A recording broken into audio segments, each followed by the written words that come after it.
I'm Blake Priddle, and you're watching Spartan Youth Radio. And on the phone we've got Dave Hodge, a Canadian sports announcer who is currently on TSN and has worked on CBC television in the past. Welcome to the program, Dave. Thank you for having me on, Blake. Hockey fans know who you are, but for some of our listeners who don't, who is Dave Hodge? Well, that's a very general question. A sports lover all my life. I've been in broadcasting for roughly 45 years. It gets rough if I try to add a couple more that might qualify, so we'll round it off at 45 years. And I was born in Montreal. I lived most of my life in Toronto, some years, 6 of them in Vancouver. And I like to follow hockey, football, baseball, basketball, and other sports. And I'm a music lover, popular music, anything that is popular today.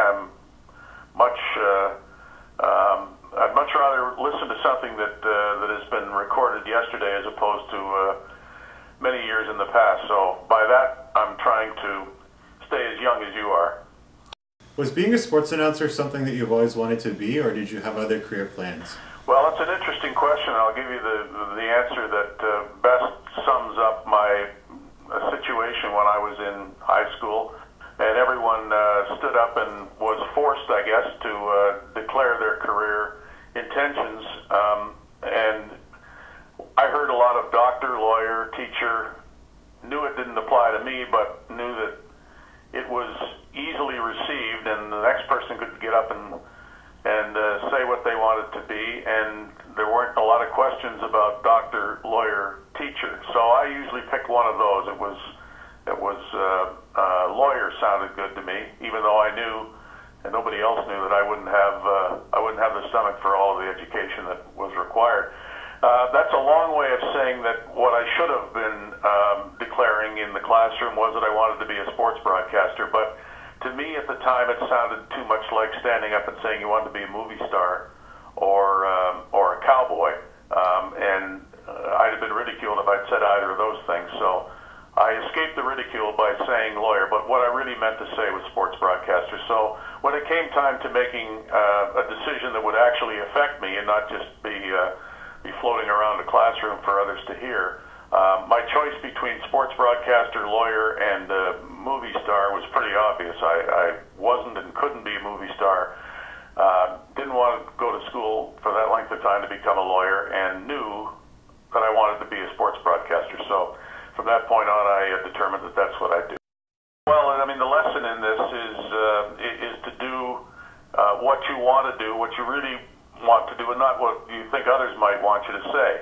And so be true to yourself, and never mind if there are a few giggles from other classmates who say, really, he thinks he could become that? Well, yes, you do. And so, I don't think there's anything worse than doing something in life that you really don't want to do, or not doing something that would be your first choice. So pursue it. It doesn't always happen, but it will never happen unless you try to make it so. And that was, my life got better and a whole lot easier to figure out from the moment I decided that I would pursue my actual goal and not try to come up with others. What has been the greatest highlight of your career so far?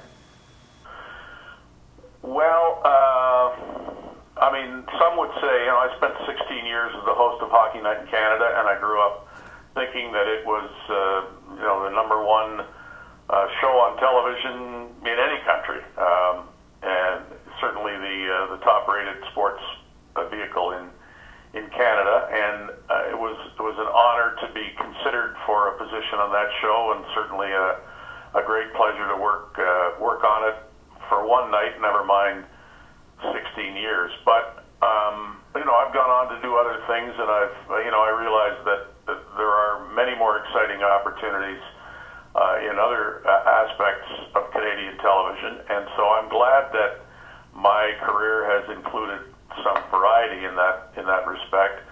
But I think the highlight would be just saying that I am doing what I wanted to do ever since I can remember. And I used to be quite embarrassing probably for my parents, because I would, at the earliest age, grab the sports section section of a newspaper, take it to my room, close the door, and read it aloud.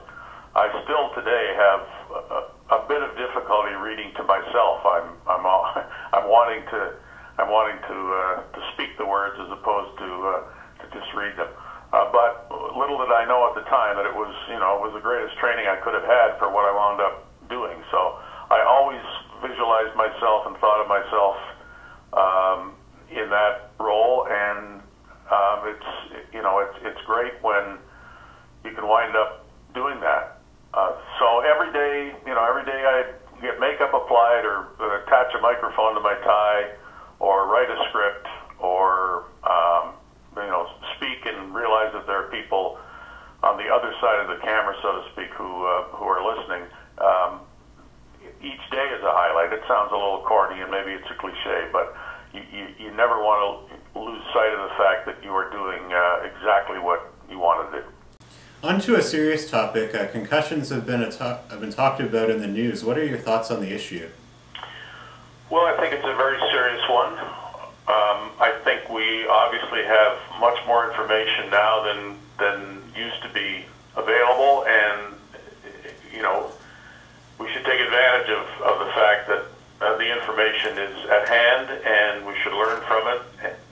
Changes need to be made. Obviously, I think it's very difficult for the National Hockey League to maintain a position that says it is concerned about injuries to the head and wants to do everything it can to prevent them, and yet won't take the position that blows from a fist to the head must be outlawed as well. It's pretty tough to pick and choose if you're trying to protect the brain and say, well, we'll protect it this way, but not that way. So I think as more information comes out and people continue to be concerned and see what they're dealing with, that change will be slow, but I think it's inevitable that people not close the door on the information that is at hand. And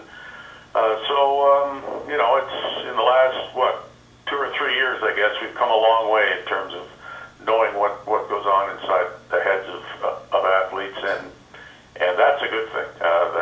We should applaud the fact that we know a lot more than we used to. On to a fun question. If you could create the ultimate dream team made up of any player from any time, who would be on the team? Wow, off the top of my head,